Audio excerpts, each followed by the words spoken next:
के बाद स्वागत है आप सभी का एशियन एस्ट्रो में। हम बाकी राशियों की बात कर चुके हैं। ब्रेक से जाने से पहले बाकी राशियों की बात करेंगे, लेकिन पंडित जी से मेरा सवाल है कि पंडित जी आप बार बार कहते हैं कि मंत्रों का जाप करें, तो हमारे जीवन में मंत्रों का कितना महत्व है? देखिए, मनना तत्रायते जिसके मनन से त्राण मिलता हो उसका नाम मंत्र है।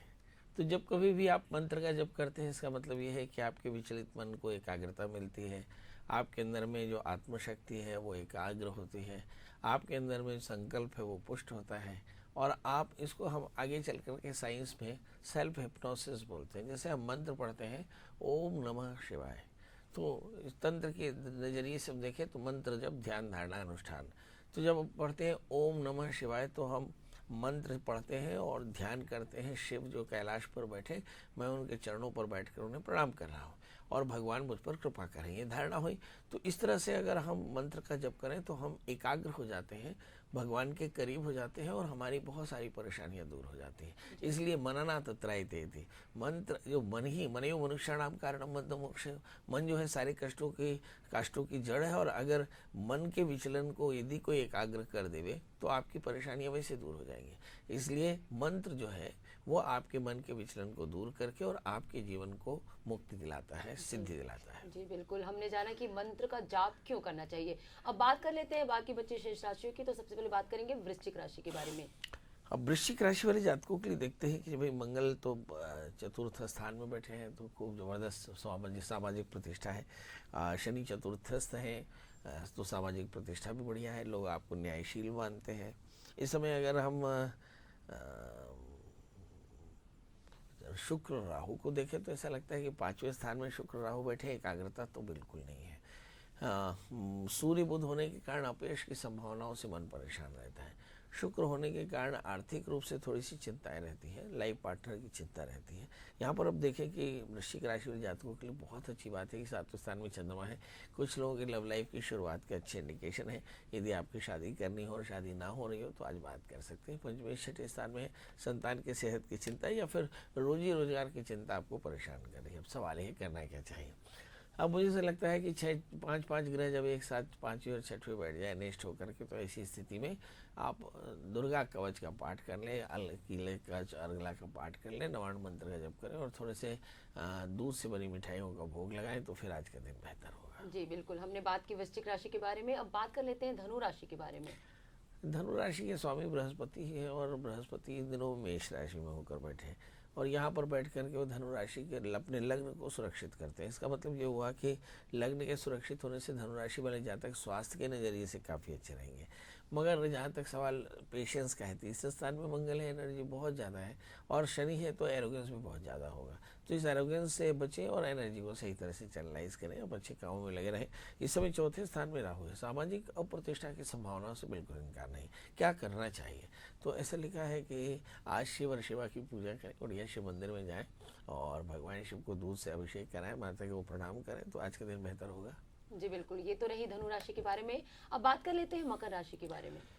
हाँ, मकर राशि के स्वामी शनि होते हैं, सब बैठे कुंभ राशि में, तो मुझे ऐसा लगता है कि एनर्जी यहाँ भी बहुत ज़बरदस्त है। तीसरे स्थान में राहु, मगर जितनी एनर्जी उतना ही भ्रम है और भ्रम होने के कारण निर्णय लेने में तकलीफ होती है या फिर चीज़ों का डिले होना आपके लिए पैनिक हो सकता है। सूर्य के साथ में राहु अपयश की चिंता दे सकते हैं। शुक्र और राहु होने से आपकी महत्वाकांक्षा में बाधा दिखाई पड़ती है। मतलब कुल मिलाकर जो बाधा है वो राहु की। अब सवाल ये है कि ये राहु ठीक कैसे होंगे, तो इस राहु को ठीक करने के लिए बढ़िया शिव मंदिर में जाएं, भगवान शिव का अभिषेक करें और एक धतूरे का फूल चढ़ा दें। साथ में माता के मंदिर में जा करके दर्शन करके और माता को एक वॉयलेट कलर का चुन्नी चढ़ा दें। आप देखेंगे कि आज का दिन आपके लिए बेहतर होगा। जी बिल्कुल, तो बात की हमने मकर राशि के बारे में कि कैसा रहेगा उनका दिन और किन उपायों से आप अपने समस्याओं से मुक्ति पा सकते हैं। अब बात कर लेते हैं कुंभ राशि के बारे में। कुंभ राशि के क्या कहने, इस समय लग्न में मंगल और शनि दोनों है। मंगल दशमाधिपति होकर बैठे, इसका मतलब यह है कि राज्य सत्ता आपके पास है और लग्न में शनि होने के कारण स्वास्थ्य काफ़ी अच्छा है।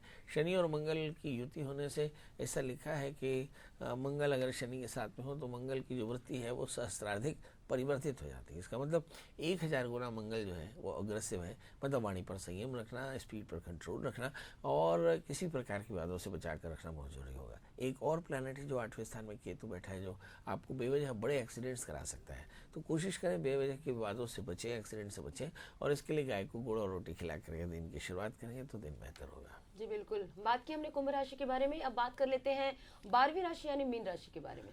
मीन यानी पाइशंस। आमतौर पर पाइशंस बहुत ज़्यादा सस्पिशियस होते हैं, या ये अपनी बातें कभी किसी को शेयर नहीं करते हैं।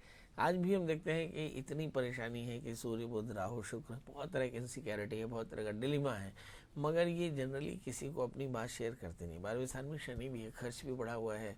यदि मैं कहूँ कि हेल्थ के भी इश्यूज़ हैं, इंसेस्ट्रल प्रॉपर्टी के भी इश्यूज़ हैं, जो अपॉर्चुनिटीज़ है वो आके चली जा रही हैं। अब इन सब का निदान क्या है? इन सब का एक छोटा सा निदान है। हमारे कहते हैं कि नासै रोग हरे सब पीरा, जपत निरंतर हनुमान पीरा।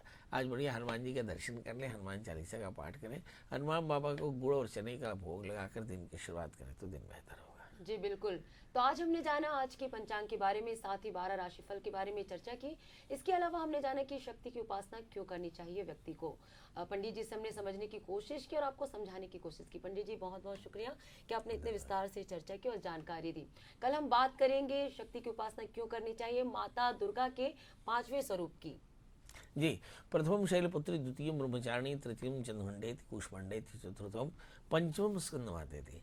माता के स्वरूप है कि माता ने पार्वती के रूप में हिमाचल के घर में जन्म लिया और खूब ब्रह्मचर्य किया, तप किया, और तप करके और भगवान शिव को पाने का आशीष लिया। फिर उसके बाद संसार को धारण किया कुष्मांडा की तरह, और अब वो स्कंद की माता बन करके, वात्सल्य प्रदान करने वाली माता बन करके मातृ स्वरूप में स्कंद माता के रूप में पूजी जाती है। स्कंद को हमारे यहाँ वॉरियर बोलते हैं। ये सेनापति हैं, कैप्टन है, सभी देवताओं के कैप्टन और बहुत वीर हैं। तो ऐसे वीर पुत्र स्कंद की माता, गणपति की माता बन करके और अपने पुत्रों के अच्छे से संस्कार करती है। तो हम कल चर्चा करेंगे भगवती के स्वरूप की। जी बिल्कुल, और इसकी चर्चा करेंगे हम अपने खास कार्यक्रम एशियन एस्ट्रो में। आप सभी को तब तक के लिए नमस्कार।